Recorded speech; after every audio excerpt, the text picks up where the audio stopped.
अभी चेक करो। Hello hello.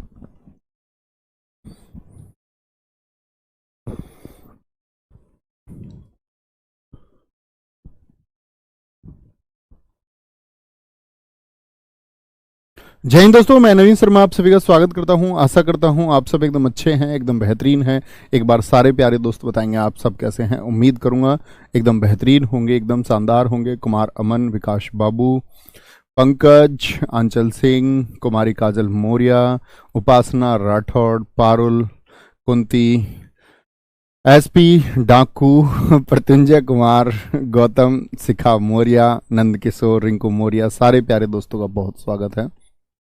हम लोग पढ़ रहे थे समास को, और आप मुझे बताएंगे आज हम कौन सा समास पढ़ना शुरू करने वाले थे। मैंने दोस्त आपको द्विगु बताया, मैंने आपको कर्मधारय समास बताया, उसके बाद में हमने द्वंद्व समास को पढ़ा, फिर अव्ययी भाव समास को पढ़ा। एक बार थम्स अप करके मुझ तक ये मैसेज पहुंचाइए अपना कि आप चारों समासों को समझ चुके हैं। फिर हम चलेंगे आपका पांचवें समास की तरफ, और पांचवा समास हमारा होगा आपका कौन सा, बहुव्रीहि समास। और इसके बाद में हम तत्पुरुष को समझेंगे। ठीक है, आज की कक्षा को शुरू करते हैं, और आज की कक्षा में हमारा पांचवा समास शुरू होता है, और उस पांचवें समास का नाम है आपका क्या, बहुव्रीहि समास। बहुव्रीहि समास, बहुव्रीहि समास। समास में कितने पद होते हैं? दो पद होते हैं भाई साहब, पूर्व पद और उत्तर पद, याद रखेंगे।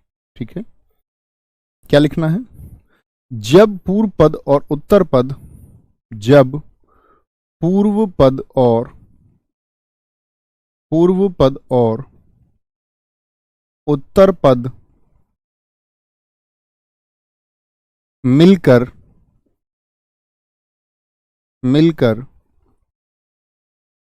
किसी तीसरे पद की तरफ इशारा करें,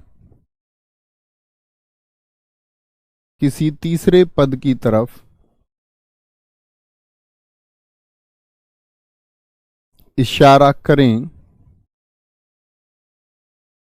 तो बहुव्रीहि समास होता है। क्या होता है? बहुव्रीहि समास होता है। कब?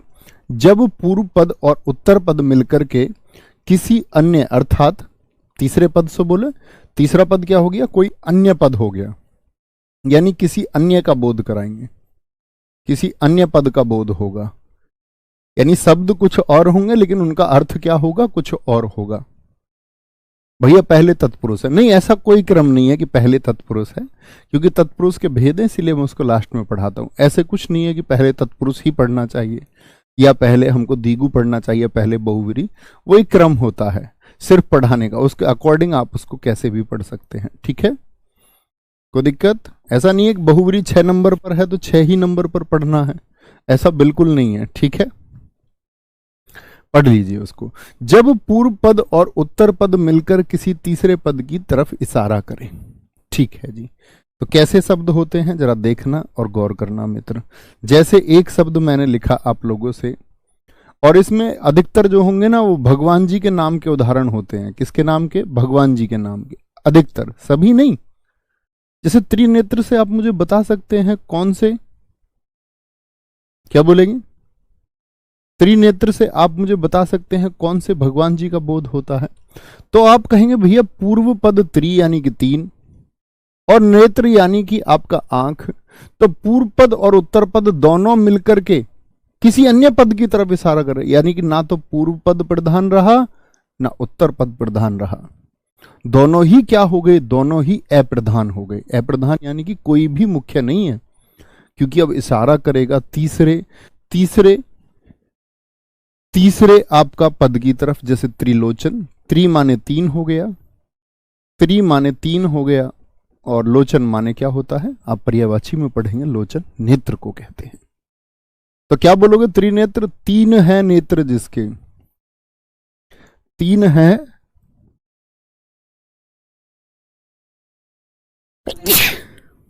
सॉरी, 3 है नेत्र जिसके, अर्थात कौन हो गए? भगवान शिव हो गए, अर्थात शिव। और वो इस तरह से छींक आती है कि माइक बंद करने तक का भी वो मौका नहीं देती। माफ करना। त्रिलोचन क्या बोलोगे? तीन है, तीन है।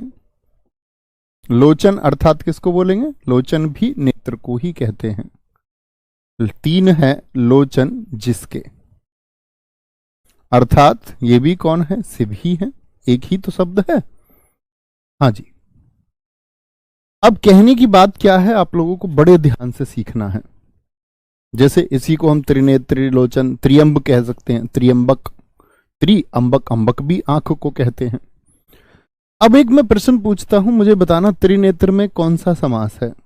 ध्यान से देखना। त्रिनेत्र में आप लोग मुझको समास बताएंगे, समास कौन सा होगा? ऑप्शन ए है आपका अव्ययी भाव, अव्ययी भाव। ऑप्शन 2 है आपका दोस्त क्या बोलेंगे? तत्पुरुष समास, जो कि अभी आपने पढ़ा नहीं है, तत्पुरुष समास। तीसरा मैंने दे दिया आप लोगों को द्विगु समास, द्विगु समास। चौथा कर्मधारय समास। अब मुझे बताइए क्या उत्तर आप चुनेंगे? त्रिनेत्र आपकी परीक्षा में आया और 4 ही विकल्प हैं, जिसमें से पहला विकल्प है अव्ययी भाव, दूसरा तत्पुरुष, तीसरा द्विगु और चौथा कर्मधारय। अब आपका उत्तर क्या होगा? अब आपका उत्तर क्या होगा? आप कहेंगे त्रिनेत्र में जो समास होगा भैया जी हम जानते 3 पहला पद संख्यावाची, तो द्विगु हो जाएगा। क्या हो जाएगा? द्विगु हमारा उत्तर हो जाएगा। यानी कि अगर आप बात करें भाई साहब की अन्य समास भी हो सकते हैं क्या?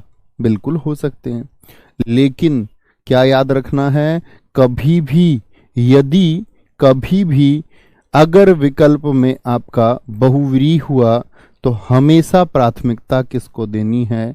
तब उत्तर क्या हो जाएगा? तब आंसर द्विगु नहीं रहेगा। क्या बोलेंगे जी? तब भैया जी उत्तर द्विगु नहीं रहेगा, तब उत्तर आपका बहुव्रीहि हो जाएगा।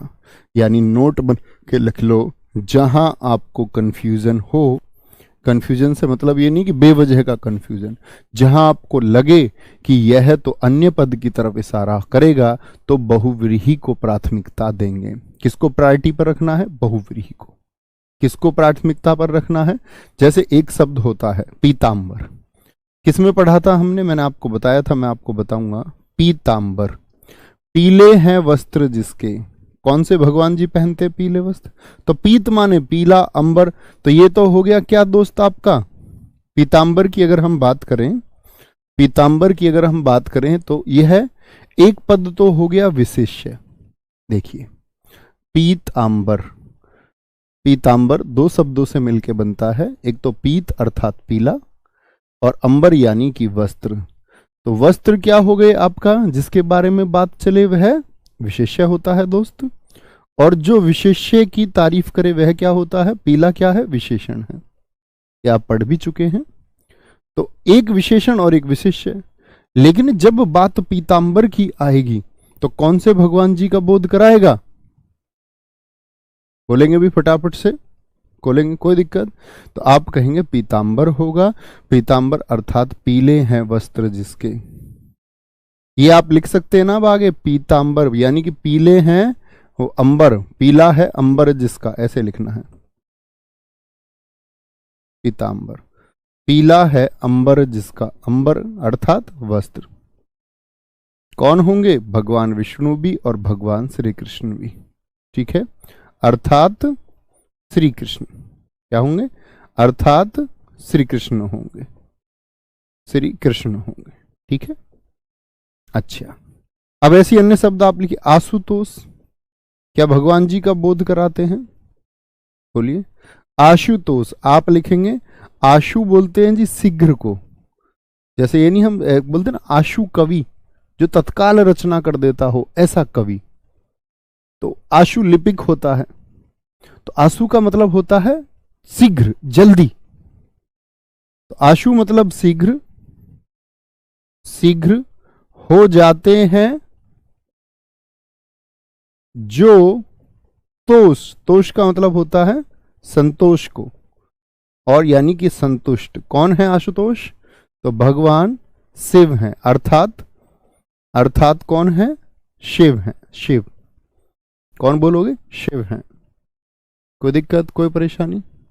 समझ गए ना? तो यानी कि किसी तीसरे पद की तरफ इशारा होगा, तीसरे पद की तरफ इशारा होगा, यानी कि ये पूर्व पद और उत्तर पद दोनों के दोनों क्या हो जाएंगे?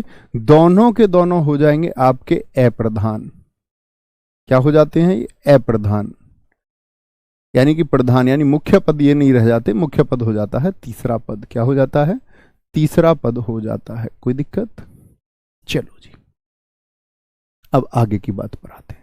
अन्य शब्द आप सब लिखने का प्रयास करें। अभिषेक गौतम जी ने लिखा है दशानन, बहुत अच्छा शब्द है। दश है आनन जिसके, आनन का अर्थ क्या हो गया? चेहरा, चेहरा। चतुरानन, चतुरानन क्या बोलोगे? चार है आनंद जिसके, चार मुख, जैसे ब्रह्मा जी हो गए। दशानन किसका अर्थ करता आता है? रावण का। चतुरानन किसका बोध कराता है? ब्रह्मा जी का, ब्रह्मा जी का। विष्णु जी के लिए जैसे चतुर्भुज का इस्तेमाल हो जाता है। अब चतुर्भुज में अगर बहुव्रीहि ना हुआ तो क्या उत्तर लिखोगे जरा बताइए? दशानन में आपको विकल्प में मिला ही नहीं मित्र बहुव्रीहि, तो क्या लगाएंगे? तब तो क्या बोलेंगे? तब तो भाई साहब हमको क्या लिखना होगा? तब तो भैया जी हमको द्विगु लिखना होगा। ये बात हम जान चुके हैं, ठीक है।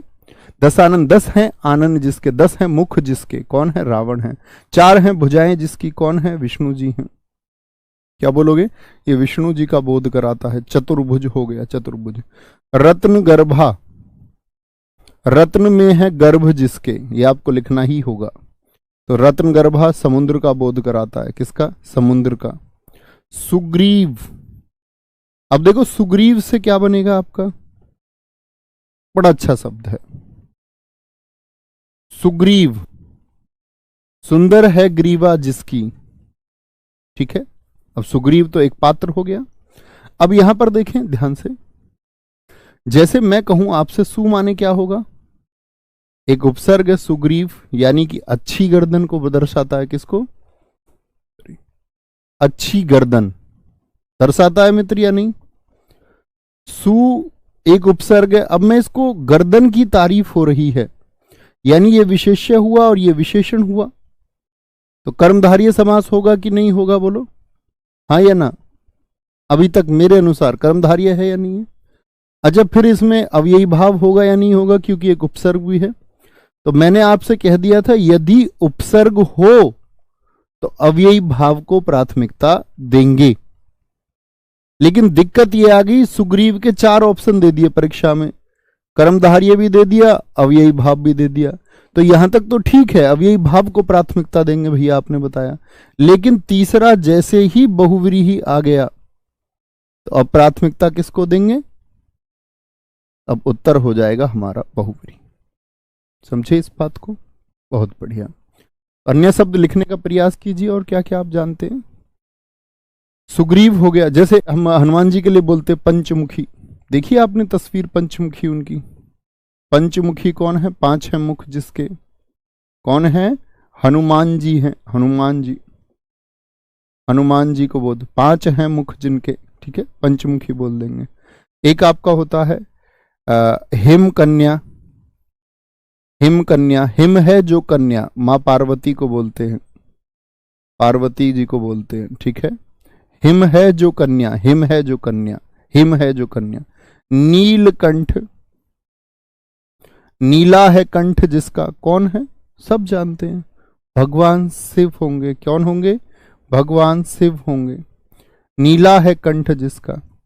चंद्रचूड़, चंद्र बोलते हैं चंद्रमा को, और चूड़ यानी कि मस्तक को, जिनके मस्तक पर चंद्रमा है, कौन है? भगवान शिव हैं, ठीक है। जैसे चंद्रमौली, चंद्रमा, मौली किसको बोलते हैं? मस्तक को बोलते हैं।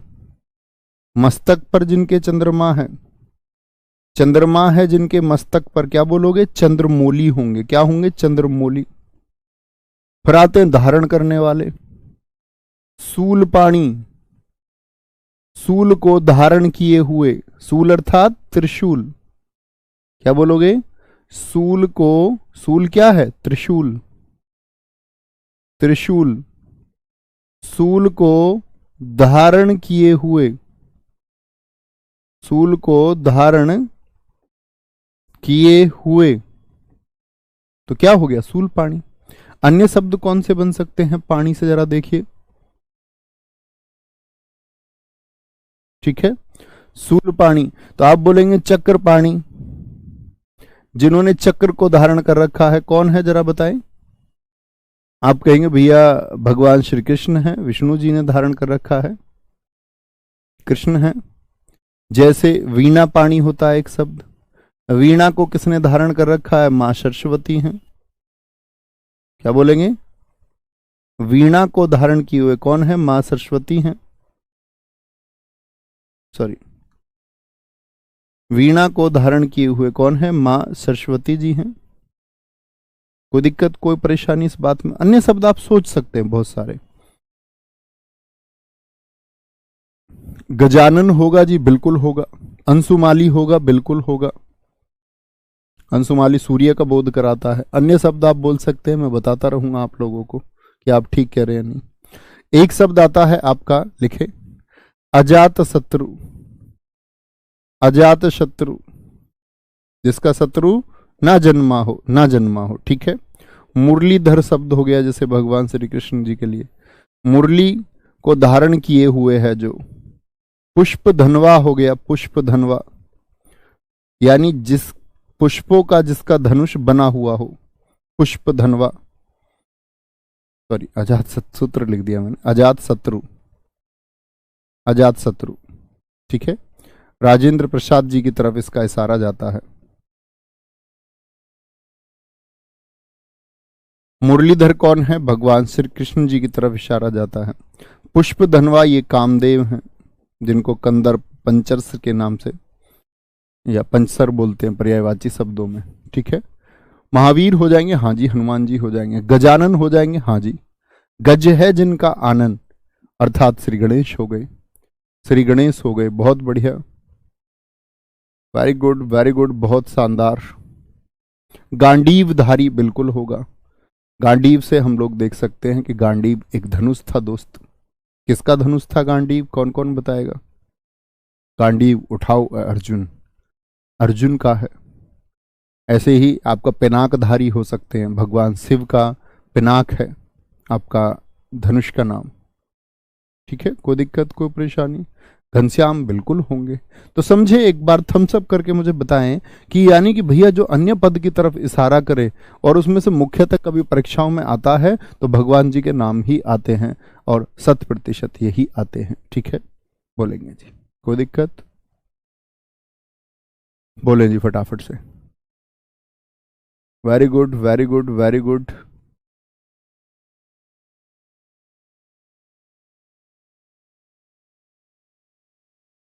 हाँ, पंकज बिल्कुल होगा। पंक में हुआ है जिसका जन्म, अर्थात कमल, पंकज होता है। इसके लिए मैं आपको कल कुछ विभेद बताऊंगा जो कंफ्यूजन की स्थिति होती है, क्योंकि बहुत सारे समास ऐसे शामिल कर दिया। आपने देखा होगा, उपपद तत्पुरुष बोल दिया किसी ने, नज बोल दिया, अलुक बोल दिया। ये सब विभेद में कल की कक्षा में आपको समझाऊंगा, तब ज्यादा समझ पाएंगे। ठीक है, इतनी बात में यहां तक किसी कोई परेशानी वो बताए एक बार। सर कर्ण के बारे में थोड़ा बताए, करेंगे चर्चा किसी दिन और, जब अध्याय शुरू करेंगे, जब अपने पास समय होगा थोड़ा सा जरूर बताएंगे। सीखने लायक चीजें हैं आपके मस्तिष्क पर भी।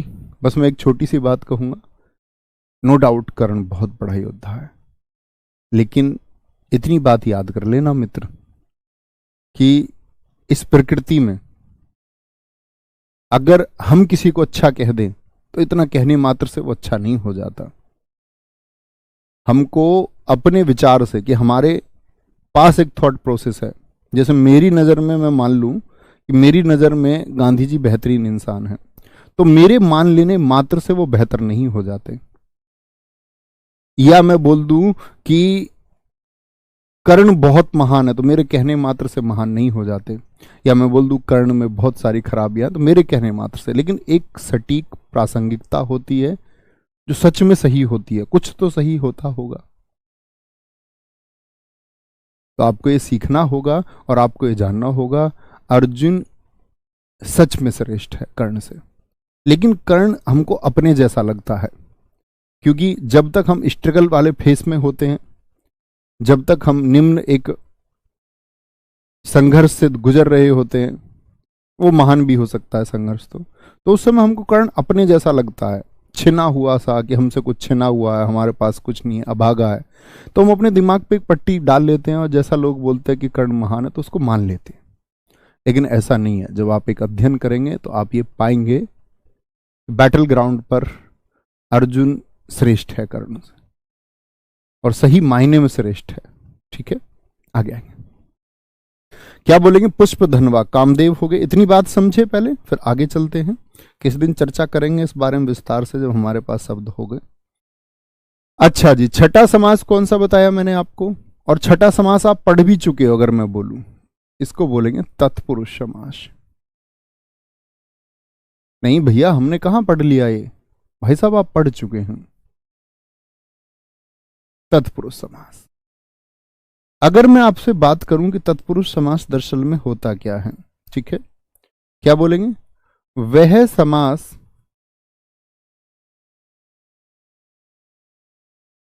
जिस्म का, क्या बोलोगे?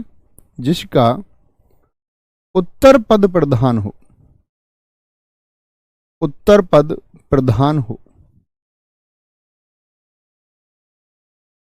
क्या होता है? उत्तर पद प्रधान होता है। और साथ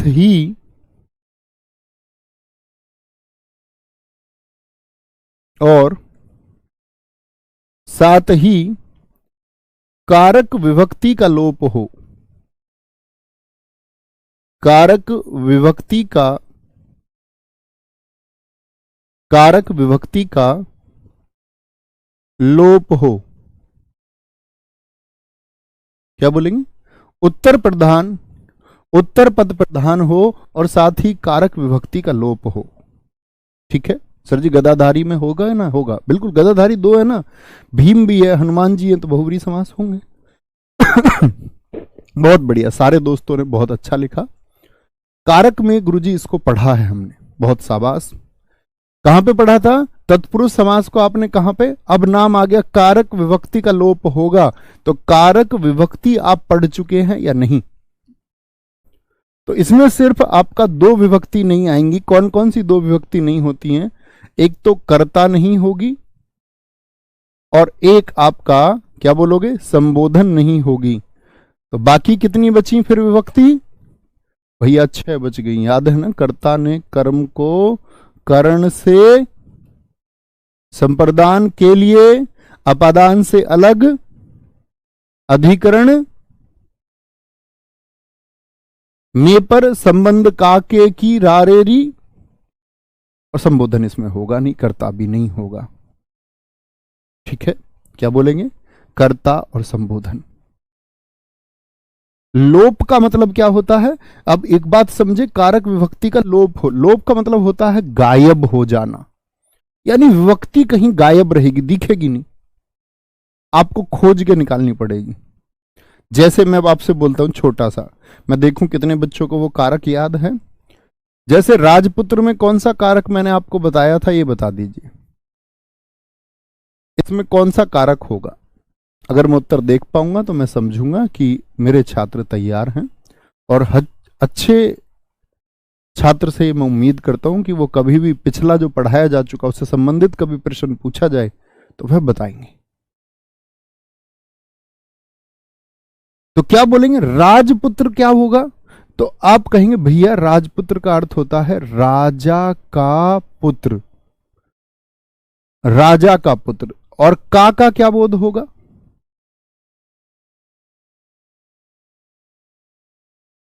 समझे?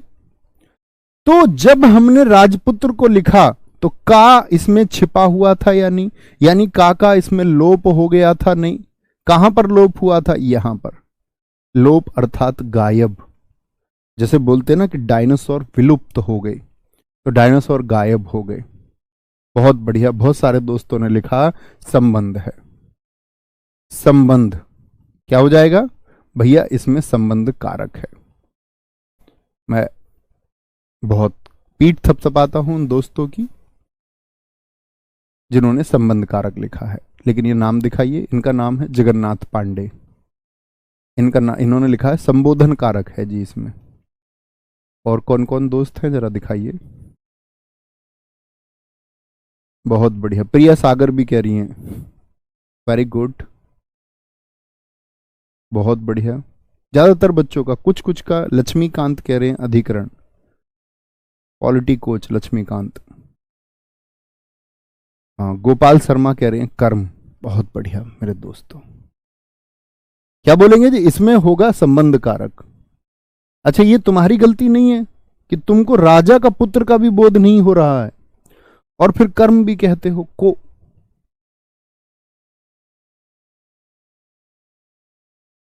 क्यों मेहनत नहीं करते हो भाई? भाई जब आपको ये तक नहीं पता है राजा का पुत्र, चलो मैं पहली बार पूछ रहा होता, नहीं पढ़ाया होता तो बात अलग थी। ये तो गलत बात हुई ना भाई साहब। ऐसे तो परीक्षा के तो काफी दिन है, इतनी आसान चीजों को अगर आप रिवाइज नहीं करते हैं तो कैसे बात बनेगी? सिलेक्शन खो दोगे अपना। ठीक है, तो यहां पर मैंने बोल दिया संबंध। तो विभक्ति का लोप कैसे होता है समझे जी भाई साहब? उम्मीद करूंगा कि आप समझे होंगे। अच्छा, अब आते हैं तत्पुरुष समास के भेद। कितने भेद होंगे? तत्पुरुष समास के भेद पढ़ा करो भाई, रिवाइज किया करो। ऐसे ही सब इंस्पेक्टर नहीं बन जाओगे कभी, समझ रहे हो? बड़ी आसानी से बन जाओगे। टेढ़ी खीर है, मेहनत करनी होगी। उम्मीद करूंगा तुम करोगे। ठीक है, तत्पुरुष समास के भेद कितने होते हैं? 6 होते हैं। कितने होते हैं? 6। और ना करो मेहनत तो तुम्हारी मर्जी है। हो सकता है आपके पास कोई बड़ी जमींदारी हो, आवश्यकता ही ना हो, ऐसा भी तो हो सकता है। कभी मन किया सब इंस्पेक्टर बनने का और कभी नहीं किया, ऐसा भी तो हो सकता है। हाँ जी, हो सकता है। चैप्टर पे आए तो मैंने बोला कर्ता नहीं होता है। कौन कौन से नहीं होंगे इसमें? कितने भेद होंगे? 6 भेद होंगे। तो कौन कौन सी विभक्तियां नहीं होंगी? एक तो कर्ता नहीं होगा और एक संबोधन नहीं होगा, कभी नहीं होंगे। कौन कौन से होते हैं? तो कर्म से शुरू करेंगे और कहां तक होंगे? अधिकरण तक होंगे। ठीक है, बहुत बढ़िया। और जब सही उत्तर आप देना तो प्रसन्न होया करो, मेरा उत्तर सही था। और जब उत्तर गलत हो तो मनन किया करो, यार अभी और सीखना है, अभी और सीखना है। और जिस अध्याय का प्रश्न गलत बताया तो उसको एक बार पढ़ना है अब जाके, कारक को, जिसने उत्तर गलत दिए थे। तो कर्म तत्पुरुष, कर्म की विभक्ति सारे दोस्त एक बार बता दो क्या होती है? कर्म की विभक्ति होती है को। तो मित्र ऐसे शब्द लिख दो जिनमें को छिपा हुआ होता है, जैसे वन गमन हो गया। वन गमन, क्या बोलोगे जी? वन को गमन, वन को गमन हो गया, वन को गमन। माखन चोर, माखन चोर, क्या बोलोगे? माखन को चुराने वाला, माखन को चुराने वाला। अब ऐसा तो कोई बुद्धू नहीं है जो ये बोले जी माखन चोर में तो बहुव्रीहि आएगा। बहुव्रीहि बिल्कुल आएगा, लेकिन परीक्षा में माखन चोर को बहुव्रीहि कब लिखोगे? जब परीक्षा में विकल्प में देगा बहुव्रीहि तभी तो। वो तो ये देगा आपको कर्म तत्पुरुष, कर्म तत्पुरुष, कर्ण तत्पुरुष। कर्ण का क्या विभक्ति होता है? से अर्थात के द्वारा। वो देगा आपको अधिकरण तत्पुरुष। तब थोड़ी लिख दोगे बहुव्रीहि। क्यों जी? तब नहीं लिख सकते हैं भैया जी। ठीक है, संबंध तत्पुरुष होगा, संबंध तत्पुरुष। तब क्या लिखेंगे? तब आप कहोगे अब तो हमको कर्म तत्पुरुष को चुनना होगा, और यदि विकल्प में बहुव्रीहि आएगा तो बहुव्रीहि लिखेंगे। बहुत बढ़िया। एक हमारे दोस्त हैं, दिखाएंगे, अखिलेश कुमार सिंह चिड़ीमार। भैया मैंने इस बार गलती की है प्रश्न में, आगे से नहीं करूंगा, बस यही कॉन्फिडेंस चाहिए। यही जीवन में आगे बढ़ाता है, जब हम अपनी गलतियों को स्वीकार करते हैं। जब हम अपनी गलतियों को स्वीकार करते हैं तभी हम आगे बढ़ते हैं मित्र। चिड़ी को मारने वाला, क्या बोलोगे? चिड़ी को मारने वाला, चिड़ी मार। अब अर्थ मैं बोलता रहूंगा, आप लिखते रहेंगे। जैसे जनप्रिय, तो क्या बोलोगे? जन अर्थात जनता, तो जो जनता को प्रिय है, किसको प्रिय है? जन को प्रिय है, जन को प्रिय। तो क्या विभक्ति आ रही है? को आ रही है, को। रथ चालक की विभक्ति बताइए। रथ चालक से क्या अर्थ बनता है आपको? रथ में चालक, या रथ चालक कौन होता है जरा बताइए। सुमित गिरी जी बहुत अच्छा शब्द लिखा है, यश प्राप्त, गगनचुंबी, सर्वप्रिय, सबको प्रिय, मक्खी मार, मक्खी को मारने वाला। बड़े अच्छे शब्द आपने लिखे हैं। लक्ष्मी सिंह जी बच्चू, आपने बहुत अच्छा लिखा है। कनकटा, कान को कटवाए हुए। लेकिन कनकटा और नकटा बहुव्रीहि है, तो बहुव्रीहि में जाएंगे, फिर याद रख लेना इस बात को भी। ग्रह कट, ग्रह को काटने वाला, बहुत बढ़िया, बहुत गजब। रथ चालक, रथ को चलाने वाला, रथ को चलाने वाला। तो क्या विभक्ति आई? को आई, को। ठीक है। जेब कतरा, आप बताइए। जेब को कतरने वाला, जेब को कतरने वाला। ठीक है। क्या बोलोगे आपका? वेदज्ञ, एक शब्द होता वेदज्ञ। वेदों को, ज्ञा का मतलब ज्ञान, वेदों को जानने वाला। आपत्तिजनक, आपत्ति को जन्म देने वाला। लिख लेना जो दोस्त नहीं जानते। आपत्ति को जन्म देने वाला, किसको? आपत्ति को। गगनचुंबी इमारतें बोलते हैं, तो गगन को चूमने वाली, गगन को चूमने वाली। ग्रंथकार, ग्रंथ को रचने वाला। कथाकार बोलते हैं, जैसे कथा को, कथा को कहने वाला, कथाकार, कथा को कहने वाला। एक होता है इसमें लोकार्पण, जनता को अर्पण, किसको? लोक को अर्पण। जैसे सरकार ने कई योजनाओं का लोकार्पण किया, तो इसका मतलब क्या है? जनता को अर्पण किया है, किसको? जनता को। कट फोड़ा बोलते हैं, काठ को, काठ बोलते हैं लकड़ी को, काठ को फोड़ने वाला, सॉरी काठ नहीं, कट, कट से बोलते, कट फोड़ा, कट फोड़ा। काठ को फोड़ने वाला, काठ को फोड़ने वाला। बोले बहुत बढ़िया जी, बहुत बढ़िया, बहुत शानदार। सर घर में बहुत काम होता है, रिवीजन नहीं कर, कोई नहीं सुनेगा आपके बहाने, ना मैं इंटरेस्टेड हूं आपके बहाने सुनने में। बिल्कुल मुझे आपके बहाने की आवश्यकता नहीं है, क्योंकि बहाने से कुछ नहीं होगा। आपको क्या काम है, कैसे है, क्या आप करते हैं, उस सब का कोई अर्थ नहीं है। इंडिविजुअल का कोई सॉल्यूशन नहीं हो सकता। बात यह है कि आप तैयारी कर रहे हैं, कल परीक्षा देंगे, सिलेक्शन होता है या नहीं होता है, उसका अर्थ है। धनुर्धारी, धर्म को धारण करने वाला, और कहते हैं ना दम है तो आगे बढ़िए। कायर आदमी आगे नहीं जा सकता। और याद रख लेना, जब कभी भी जीवन में आप बहाने बनाएंगे तब वो कायरता है।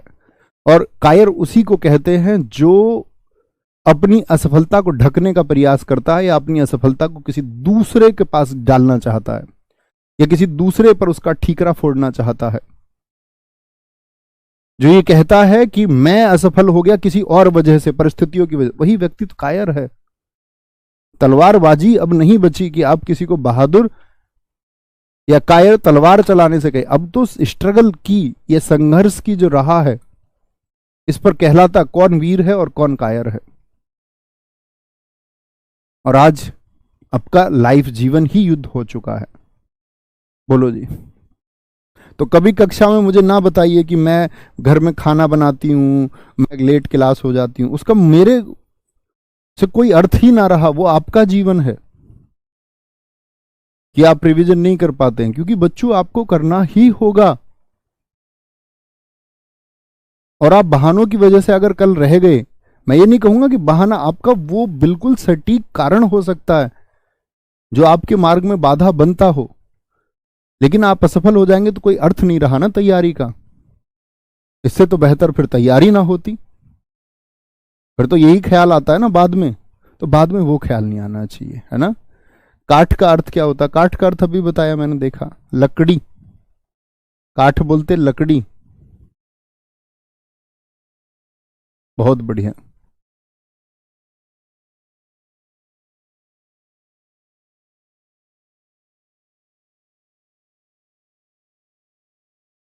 बहुत बढ़िया। हाँ बिल्कुल, नरभक्षी हो जाएगा। देखो नरभक्षी क्यों हो जाएगा? नरभक्षी, नर को खाने वाला, नर को खाने वाला। बहुत बढ़िया जी।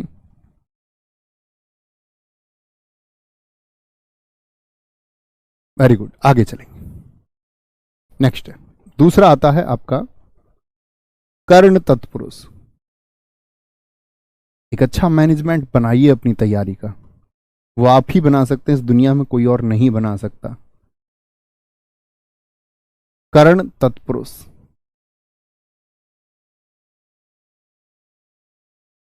कर्ण तत्पुरुष की एक बार विभक्ति बता दीजिए सारे।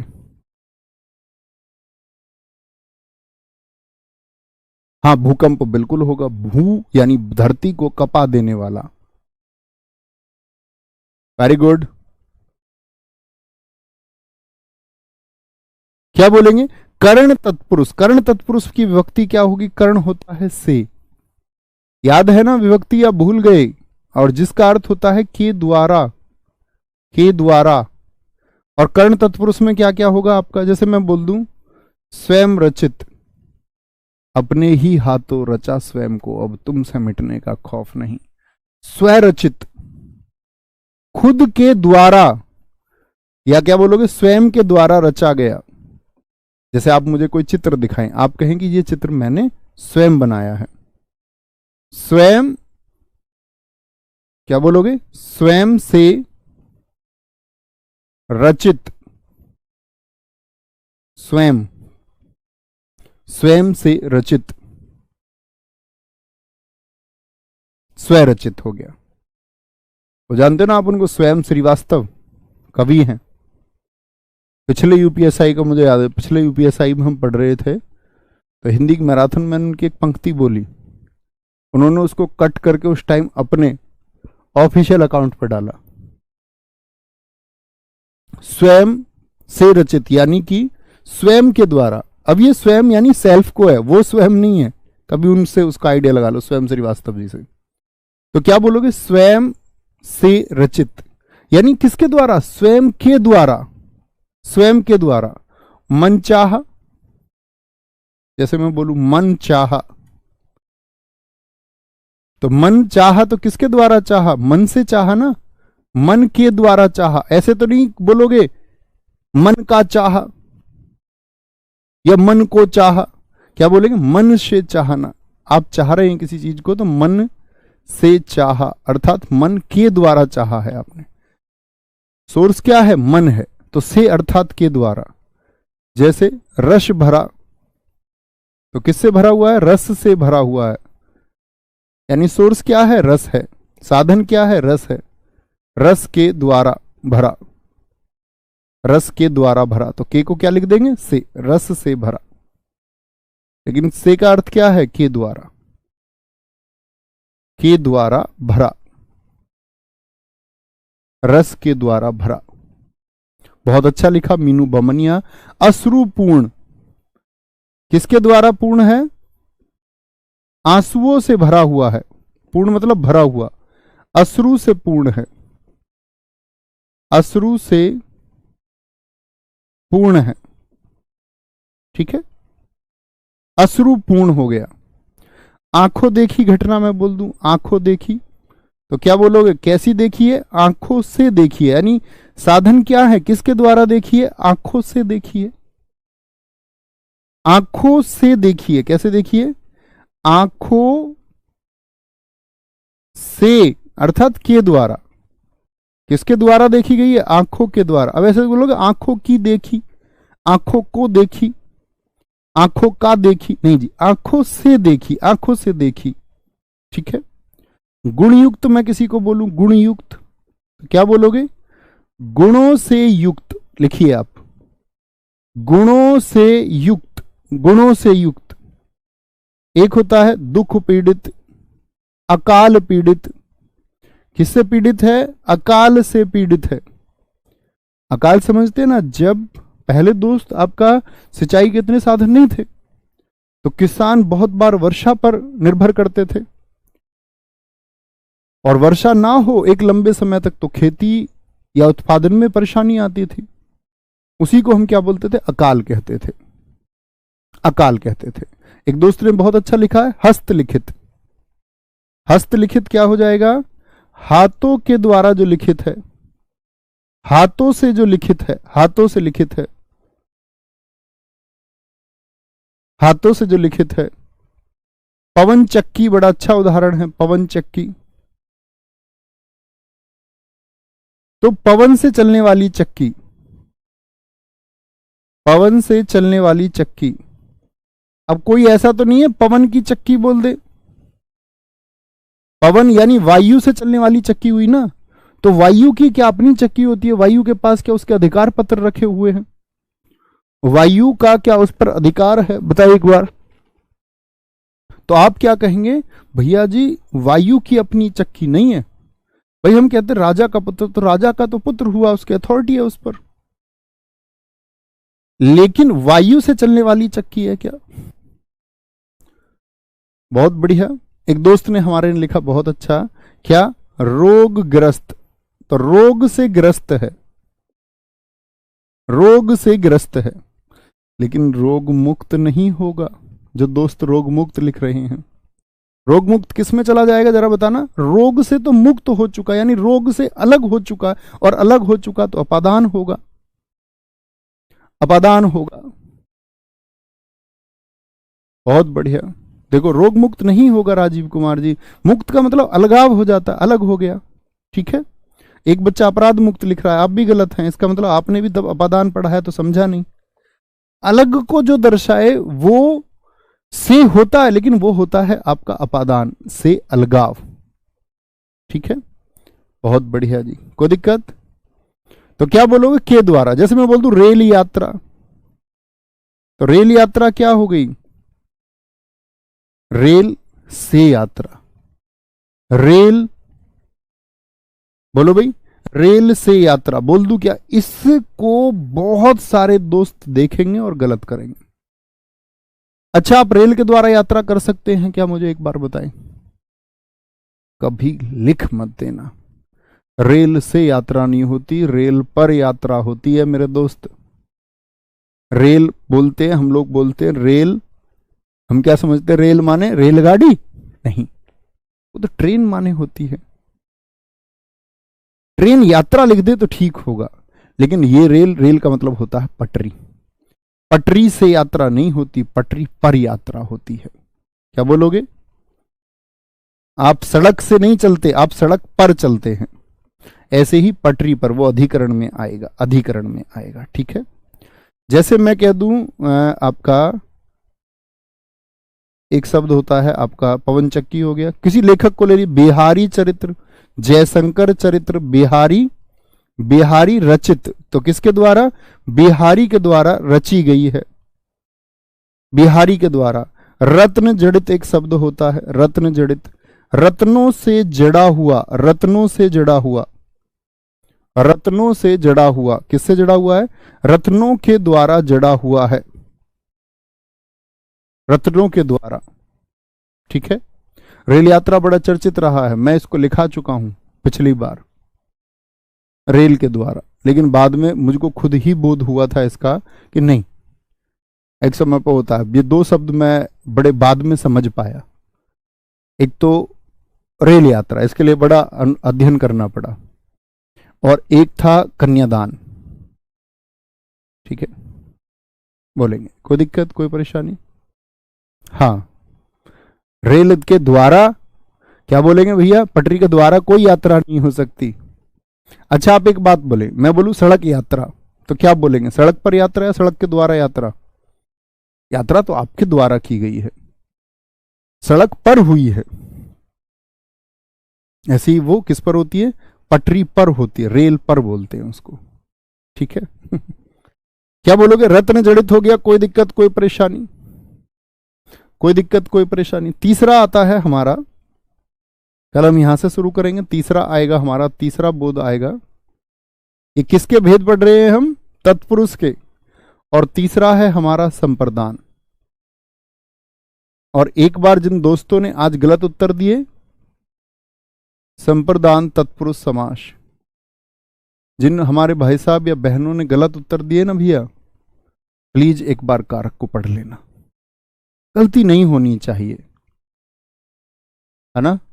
कभी गलती नहीं होनी चाहिए भैया। स्वर्ग प्राप्त क्या होगा? कर्म में जाएगा। स्वर्ग को प्राप्त, स्वर्ग को प्राप्त होगा। ठीक है। आत्मकथा हो जाएगा जी? क्या नहीं, क्या बोलेंगे? वो स्वयं की कथा हो जाएगा, आत्म की कथा हो जाएगा, वो संबंध में जाएगा। भैया रोग मुक्त नहीं होगा तो गुण युक्त कैसे हो जाएगा? बेटा आप इतने बुद्धू हो। गुण युक्त, गुण, जब आप गुणों से युक्त होते हैं तो गुण आपसे जुड़ते हैं या दूर होते हैं? बताइए। तो आप कहेंगे गुण युक्त, यानी गुण आपके अंदर समा रहे हैं, गुणों से युक्त। इसलिए रोग मुक्त मतलब है तो से ही रोग से मुक्त हुए हो, लेकिन जब मुक्त हुए तो रोग आपके अंदर आए या बाहर गए? जैसे मैं आपसे बोलूं आप ऋण मुक्त हो गए, तो ऋण आपके पास आया या आपसे दूर गया जो कर्जा था? कर्ज मुक्त, अपराध मुक्त आप हो गए, दोष मुक्त हो गए, तो ये सब चीजें आपसे दूर चली गई। तो ये बताया था मैंने, आपने शायद कारक नहीं पढ़ा है? बोलेंगे भाई बहुत बढ़िया, बहुत शानदार। रसोई घर बहुत अच्छा लिखा है, संप्रदान में ही आएगा। दिल लगी भैया संबंध में आएगा, दिल की लगी। सारे के सारे अभी जितनी गलती तुमने की है, जितने उत्तर, उतनी दंड बैठक लगानी है। आप बोले ठीक है मास्टर जी, लगा ली दंड बैठक, लेकिन जो इसको पूर्ण कर जाए उसके अंदर एक भाव पैदा हो, और सीखा जाता है हमेशा भाव से। एक गलती की एक पनिशमेंट, लड़का हो या लड़की एक पुशअप, चलो लड़कियों को माफ कर देते हैं। तुमको आज घर जाके जो साफ बर्तन है वो एक बार फिर से साफ करनी है, उनको क्यों साफ करे? नहीं, तुम्हारे लिए भी होना चाहिए सेम पनिशमेंट। नौकरी तो सेम होगी ना, सैलरी भी सेम होगी, सब कुछ सेम होगा, तो एक एक, और वो भी डिप्स लगवाएंगे तुमसे। एक्सरसाइज तो ट्रेनिंग में भी करवाई जाएगी, तो एक एक याद रख लेना, सबके लिए है वो, एक गलती पर एक। ओके, तो कल शुरू करते हैं इसको संप्रदान तत्पुरुष से। और एक बार प्लीज जिन दोस्तों को थोड़ा ये हुआ कि भाई कारक कैसे है, जिन्होंने कारक नहीं पढ़ा है वो कारक चैप्टर में पहले जाइए, एक बार उसको पढ़िए। कुछ शायद मैं समझ सकता हूँ, कुछ छात्र सीधे लाइव से जुड़ जाते हैं, पिछले अध्याय को नहीं पढ़ते हैं।